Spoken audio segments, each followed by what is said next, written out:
To North Carolina's coastline, hit by Hermine overnight, but they've calmed down significantly this morning.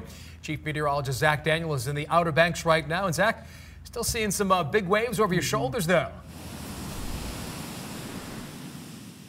Yeah, the big show right now are the waves, and it is calm out here right now. The wind 2 to 3 miles per hour at best, and it's not because Hermine has moved on.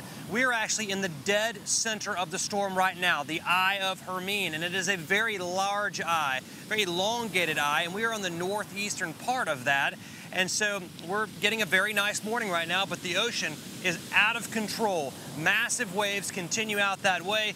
We're about an hour and a half away from high tide, and the ocean's going to handle what Hermine has thrown at it just fine here. Waves are going to come up a little bit more, but the dunes will be fine. Everything will be good here.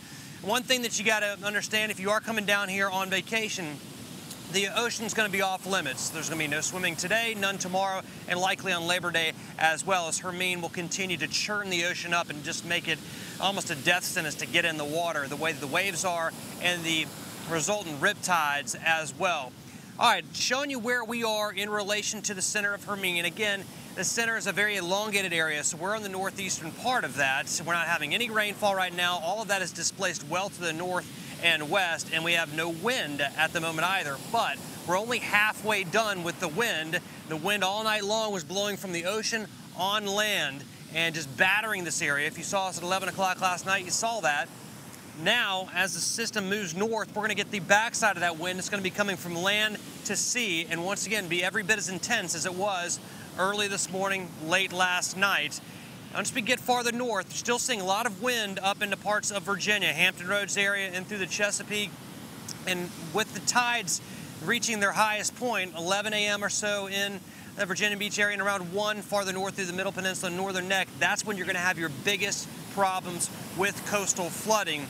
And that's going to be a huge issue, the way I see it right now, across Hampton Roads and into parts of the coastal communities there of the eastern, Northern Neck, and Middle Peninsula. And that's where I want to head right now to Nikki-Dee, who is up in Whitestone, talking about those tides and what is happening now and what is to be expected. Nikki-Dee?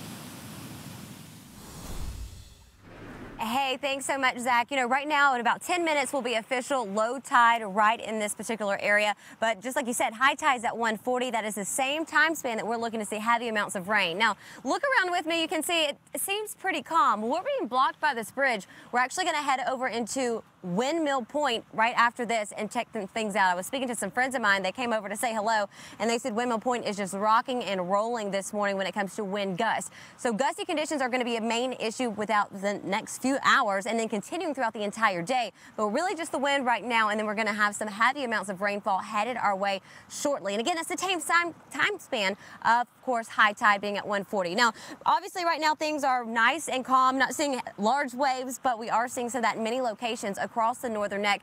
Speaking with the sheriff just a few minutes ago, he said, you know, things are calm. He said, right now we're looking for a breakfast spot. That's the main factor. And I said, absolutely, because everyone here knows to be prepared, and they're always prepared for this type of weather. And of course, if you are traveling to the Northern Neck, you're good to go. Just be careful, because we will be dealing with intense wind coming into the next little bit. And of course, just like Jack was saying, water's going to be off limits for the next several days unless you are inland, because of course we will be dealing with quite a bit of a current heading in our direction. Just stay safe and of course stay smart. We'll continue to keep you posted. We'll actually have a live feed going up in just a few minutes when we do head over to Windmill Point, but it's a little too dangerous for us to go live there because it is so incredibly windy. We'll have those details in just a few. Guys. Thank you so much, Nikki-Dee. Okay, people living in South Carolina will be waking up this morning and surveying the damage left behind by Hermine.